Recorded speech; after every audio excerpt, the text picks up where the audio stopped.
Welcome back to Disturbed Reality. In the early months of 2024, Cartel Jalisco Nueva Generacion, aka CJNG, have released a series of graphic execution videos detailing the horrific demise in which they subject their victims to. It's business as usual for arguably the most violent cartel in Mexico, as they continue to pursue domination of the drug game, both in Mexico and abroad. One key development in recent weeks has been the emergence of a CJNG cell known as the Cabiles. The Cabiles have primarily been operating in the states of Chiapas and Tabasco. In Chiapas, they have been battling against local organised crime gangs, as well as the Sinaloa cartel, and in Tabasco, they have been fighting an organisation known as La Barradora. La Barradora being a small cartel originating in 2010, and they started as an offshoot of the Beltran-Leyva organisation and primarily operate in Guerrero and the state of Mexico, as well as recently increasing presence in Tabasco. It's also alleged that La Barradora also have former Lozeta members within their ranks. The Cabiles, on behalf of CJNG, have been battling La Barradora in Tabasco state. But who are the Cabiles? The Cabiles, under the command of CJNG, first came to prominence in the state of Chiapas within the last couple of years, and it's said that they are largely made up of non-Mexican Latinos, including mainly Guatemalans as well as some Colombians, with some believed to have combat experience in guerrilla warfare, counterinsurgency, as well as training with various forms of weaponry. The term Cabiles may be referring to a special operations wing of the armed forces of Guatemala. They specialize in jungle warfare tactics and counterinsurgency operations. Since 1974, more than 1,250 soldiers have graduated from the International Training Program, which has a duration of 8 weeks. Around 85% of the graduates were Guatemalan soldiers. The Cabiles soldiers are distinguished from regular troops by maroon berets, with patches bearing a blazing sword. The group's official motto is as follows: "If I advance, follow me. If I stop, urge me on. If I retreat, kill me." The name Cabile is derived from Cabil Balam, an indigenous leader who evaded capture by the Spanish conquistadors under Pedro de Alvarado. Primarily, the group saw action in the 36-year-long Guatemalan Civil War, which started in 1960 and ended in 1996, and the group were accused of committing numerous war crimes and human rights abuses throughout the conflict. In more recent years, the group have been deployed overseas and have seen action on the continent of Africa in the country of the Democratic Republic of Congo. The crash course style 8-week training camp in which the soldiers go through is extremely demanding, both mentally and physically. Most notably, the Cabiles are infamous for their reputed practice of forcing recruits to kill animals, which includes raising a puppy and bonding with it before killing and eating it, as well as biting the heads off live chickens. In addition, recruits perform field surgery on themselves and are forced to drink water out of recently fired artillery shells. As part of the course's finishing ritual, every recruit must drink a bomb, a mix of tequila, whiskey, rum, beer, water and gunpowder, served in a bamboo glass with a bayonet tied to it. Soldiers must drink it carefully so as not to get drunk and cut themselves with the bayonet. Once they successfully complete this ritual, they are inducted into the Cabiles. Given their ruthless nature, it's hardly surprising that drug cartels have tried to recruit former as well as serving Cabiles members. Allegations of soldiers linking up with drug cartels dates back to the early 2010s, where it was alleged that former soldiers of the Cabiles unit formed relationships with prominent members of Los Zetas, with some apparently offering their services in battle during the Zetas' war with the Gulf Cartel. In recent months, a group of sicarios known as the Cabiles have been mentioned by CJNG in multiple videos. It's unclear whether these are indeed former Guatemalan soldiers, but given the fact they seemed to originate in the state of Chiapas, which borders Guatemala, it is very possible that they are indeed former soldiers turned mercenaries, or at least some of them are. CJNG are no strangers when it comes to recruiting foreigners into their ranks, especially Colombian mercenaries with expertise in guerrilla warfare. It's alleged that CJNG have been using Colombian and other South American recruits in their ongoing battles with the Sinaloa cartel in the state of Zacatecas. In fact, one of El Mencho's most trusted regional bosses, Carlos Andres Rivera Varela, aka La Firma, is of Colombian descent, and he operates in the city of Puerto Vallarta in Jalisco state. He has been handed much responsibility by Mencho over the years, including sorting out internal disagreements within the cartel, usually by means of violence. It's believed that La Firma and his crew allegedly were behind the execution of those involved in the kidnap of Jesus Alfredo Guzman, one of the sons of El Chapo, in 2016. Jesus was kidnapped along with 6 of his men after eating at a Jalisco restaurant. It's believed those who perpetrated the kidnap may have been a rogue cell of CJNG, and they conducted the kidnap without the permission of CJNG boss El Mencho. This caused Mencho serious issues, as his own son Menchito, Ruben Oseguera Gonzalez, was then kidnapped in a Mexican prison on orders of El Chapo, who was still in the Mexican prison system himself at the time, waiting to be extradited to the United States. One of his last orders was for the son of Mencho to be captured, only to be released once his own son was released. Failure to comply would have more than likely resulted in the murder of El Mencho's son. Mencho pulled some strings and arranged the release of Jesus Alfredo Guzman, and in return, Chapo ordered the release of Mencho's son, Ruben Oseguera Gonzalez. The men who kidnapped the son of El Chapo were then tracked down and massacred by sicarios led by La Firma. Aside from the emergence of the Cabiles, another interesting development surrounding CJNG has been the current status of cartel boss Nemesio Oseguera Cervantes, aka El Mencho. Mencho has led the cartel since its inception in and around 2009 and has ruled with an iron fist, becoming arguably one of the most violent drug traffickers of our time.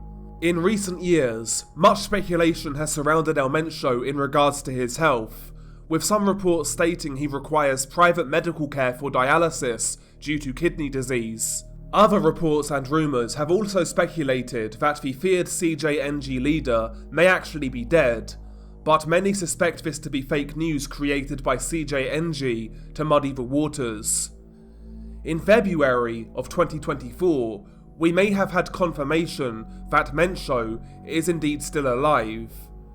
In early 2024, news broke that Mexican President Andrés Manuel López Obrador was alleged to have taken money from criminal organizations in 2006 to fund his presidential campaign, which would end up being unsuccessful at the time. It's alleged that Lababi, aka Edgar Valdez Villarreal, who was a prominent member of the Sinaloa cartel at the time, paid associates of Manuel López Obrador $2 to $4 million to aid funding his presidential campaign. The allegations caught the attention of the DEA, who are indeed investigating the accusations. Naturally, this has led to tension between the US Drug Enforcement Administration and Mexican President Manuel López Obrador, so much so that it has allegedly affected joint operations involving the capture of high-level narco targets. One beneficiary of the rising tension between the Mexican and US authorities may have been El Mencho.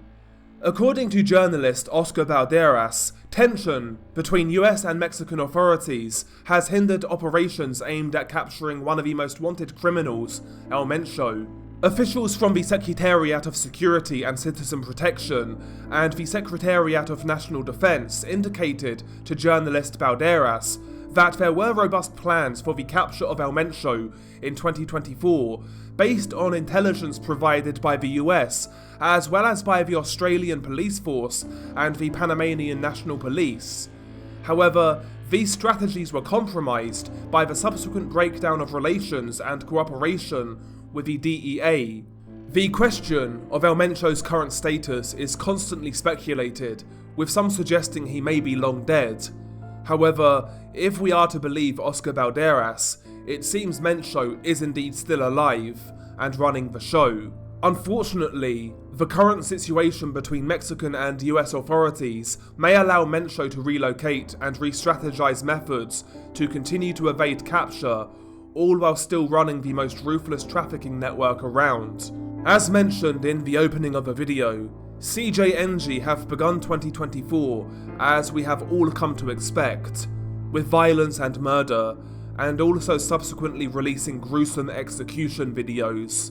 Today, we will explore recent graphic clips released by the Jalisco-based crime syndicate.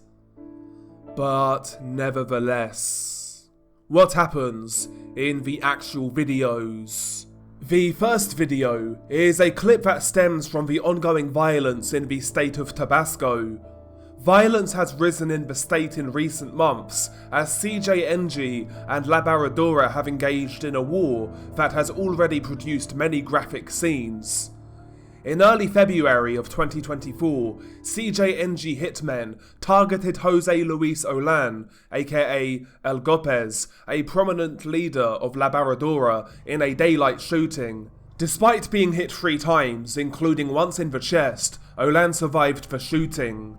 Following the attempted hit, a video message was uploaded by CJNG where the cartel announced a cleansing operation against their adversaries, specifically targeting the head of the Villahermosa prison for allegedly sheltering Olan. A bounty was placed on the prison head and the guards, signalling a deadly hunt for those perceived as enemies. The recent events in Tabasco not only highlight the ongoing conflict between CJNG and Laboradora, but also raises concerns about the broader implications of such violence on public safety and security in the region. With cartels employing increasingly barbaric methods to assert dominance and eliminate opposition, the cycle of violence seems poised to continue, casting a long shadow over the affected communities. A video was also released in late February of 2024, which detailed the execution of 3 alleged Laboradora members, though only 2 of the executions took place on camera. The video itself is exactly 1 minute in length, and the quality in which it was filmed is poor to say the least. It actually reminds me of one of the old school cartel videos from the Zeta Golfo days in the early 2010s. I can't show many still shots of the video due to its graphic nature. As you play the grainy clip, you are met with violence immediately. You see a gruesome scene where you are greeted with the sight of 3 captives who are surrounded by at least a dozen heavily armed CJNG sicarios, all of which are wearing black attire. One of the captives is already dead, and he lays on the ground in a pool of his own blood with his severed head placed between his legs. The video is shot at the dead of night in what appears to be a rural type location. As you play the clip, immediately a second captive gets executed by a sicario who is carrying a machete. But it's not any machete, it's a custom machete that is over 2 feet in length and incredibly sharp. The first captive is blindfolded, and a sicario standing behind him holds his arms back as he is kneeling on the floor. The sicario with the machete then grabs the victim by the hair and then slices back and forth with the blade at the captive's throat, and it penetrates the windpipe in milliseconds. The victim doesn't scream once. However, as soon as the blade cuts through the man's throat, you audibly hear his attempts to breathe, and it sounds like high-pitched wheezing and hissing. After a few seconds, the once shiny machete is already entirely covered red, as the sicario then takes the blade and begins to cut behind the victim's neck, slicing back and forth until he gets to the spinal cord. Then, he strikes the victim on the back of the neck with the machete 4 times. The first draws out a grunt from the victim, but after the 4th strike, the victim is already partially decapitated, and all that holds his head onto his body is a few stringy strands of flesh. After the man is beheaded, the Sicario, who was holding the captive's arms back, then pushes the victim's body onto the floor, while the Sicario, who conducted the beheading, slams the head onto the ground. They then move on to the second victim, who is also blindfolded, but he knows the fate that he is about to experience, and it sounds like he begins to hyperventilate. His breathing becomes heavy and audible. His fate is the same as the first victim. A Sicario stands behind him, and then holds his arms back so that the victim can't fight back. The Sicario, with the blood-soaked machete, then grabs the victim by the hair, which causes him to grimace, before placing the blade under his chin, and then he begins to slice back and forth. It's very hard to watch. The victim tries to wriggle back and forth and fidget as the killer cuts his neck, and he lets out a guttural, animalistic cry of pain, which is horrible to listen to. The screams then change pitch as the blade cuts deeper into his throat. They turn into a high-pitched whine, similar to the sound a cat would make when fighting. After a few seconds of slicing, the victim's throat has a huge gash in it, though the victim continues to scream in a high-pitched wail. The hitman then cuts the back of the victim's neck, but the screams persist, so then he once again cuts under the victim's chin and goes even deeper with the blade. This finally halts the screaming, and blood begins to flow more profusely. It seems that the blade at this point has cut through the carotid artery. The captive continues to wheeze away in pain, as the Sicario then hacks away at the back of the victim's neck, and after only 3 strikes, the victim is completely decapitated. The execution of the second victim in particular is very hard to watch. The second clip stems from a developing conflict between C.J.N.G and a group known as El Migaladas in the state of Michoacán. El Migaladas are a local but powerful group in the municipalities of La Huacana and Zucuran in Michoacán state, and they are best known for trafficking meth, as well as engaging in robbery and extortion. El Migaladas are led by a veteran trafficker named Miguel Angel Gallegos Godoy, who has been in the illicit drug industry for a number of years. He's not a name that exactly rolls off the tongue, but is one of the most powerful and most feared capos in the state of Michoacán, and carries a lot of influence among local police and politicians, ensuring his protection in the regions of La Huacana and Zucuran. He has a long history in the drug game, allegedly working alongside El Mas Loco within Los Caballeros Templarios, the Knights Templar, who were an offshoot of the original La Familia Michoacana organization. In fact, some rumours even suggest that he may have been the group's first leader, ruling over the likes of Nazario Moreno Gonzalez, aka El Mas Loco, and Servando Gomez Martinez, aka La Tuta. By the end of 2012, however, Miguel Angel Gallegos Godoy was said to have severed ties with the Knights Templar cartel due to disagreements over their extortion of farmers. Miguel owned large areas of land in and around Michoacán, where he would own farms which cultivated lemons and avocados, which in and of itself is extremely lucrative. However, it's said that Knights Templar members would still extort farmers who essentially worked for Miguel. This caused a rift and Miguel left the organisation. Over the subsequent years, Miguel and his loyalists would still remain involved in the meth industry and formed alliances here and there with various local cartels. In fact, at one point in time, it's said they were actually on good terms with C.J.N.G in the state of Michoacán. However, for whatever reason this relationship ended. In May of 2023, C.J.N.G released a propaganda video online declaring war on El Migaladas, stating the usual cartel rhetoric, accusing El Migaladas of extortion and victimizing innocent people, all while claiming that El Mencho stands against such behaviour, which of course is nonsense. Since then, C.J.N.G and El Migaladas have been fighting on and off in Michoacán, though El Migaladas' strongholds of La Huacana and Zucuran will be hard to penetrate. In late February of 2024, an execution video was released by C.J.N.G. depicting the murder of a supposed El Miguelades member. In fact, the person executed was said to be the nephew of Francisco Tovar Pantoja, aka El Pancho Tovar, who is said to be the right-hand man of El Miguelades leader Miguel Angel Gallegos Godoy. The video also features the Cabiles, who we mentioned at the start of the video. The video itself is 1 minute and 45 seconds in length, and is shot at night in a desolate location. As you play the video, you see the victim, who is sitting on the ground with his hands cuffed, and he is then interrogated by the person filming.